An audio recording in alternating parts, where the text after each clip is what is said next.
At what point do we throw out analytics based on league-wide percentages / historical data and look into the Giants' percentages of actually converting on fourth down / in the red zone? Numbers say to go, but they also tell us these situations are not a strength of the offense. You want to know why? Because you're 100% wrong.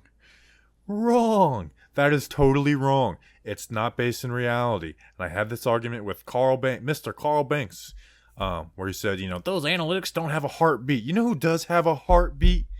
Daniel Jones. That's who has a heartbeat. And when I want to bring up a stat for you, some little numbers about Daniel Jones and the Giants on fourth down.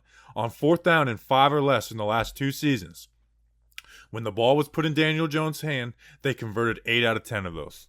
Now, that's a very low number, but they converted 8 out of 10 on fourth or 5 or less, which is when you would go for it on fourth down. You want to know what the two ones they didn't convert were?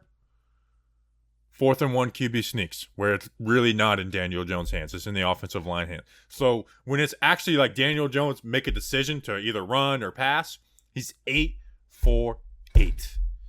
8 for 8. Someone give that number. Someone give that heartbeat of Daniel Jones to Joe Judge and Carl Banks and anyone who wants to disagree with that. Please. Because that QB gets it done on fourth down when he's given the opportunity.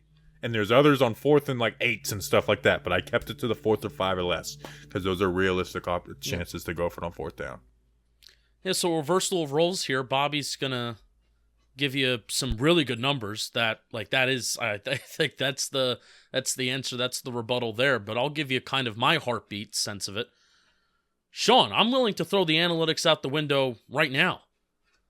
But at what point do you view what the Giants have done in 2020 and 2021 in terms of their approach to scoring points, right? Because that's the name of the game, scoring points. At what point do you take that and take that approach at face value and say it's just not working?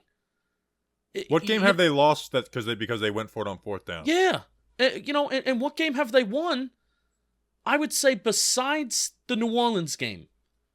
Besides the New Orleans game where I think there was one 4th and 7 with 7 minutes to go and they were down by 2 scores and Joe Judge punted and pinned New Orleans down.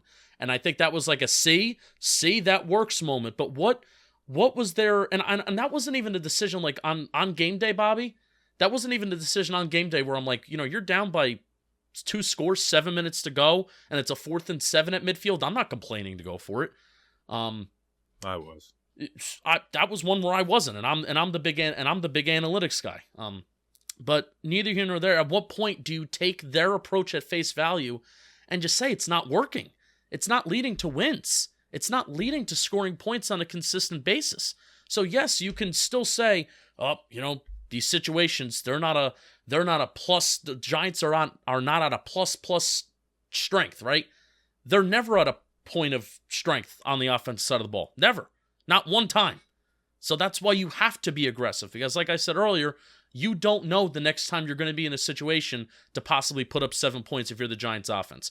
If they were a high-powered offense, if they were an explosive play offense, you know what? Maybe I'm okay with being a little bit more conservative. But because they're not, I don't know the next time they're going to be in that position. Hence why Joe Judge against the Cleveland Browns, which is a game where Joe Judge got killed for because of how aggressive he was on fourth down. He got killed that game.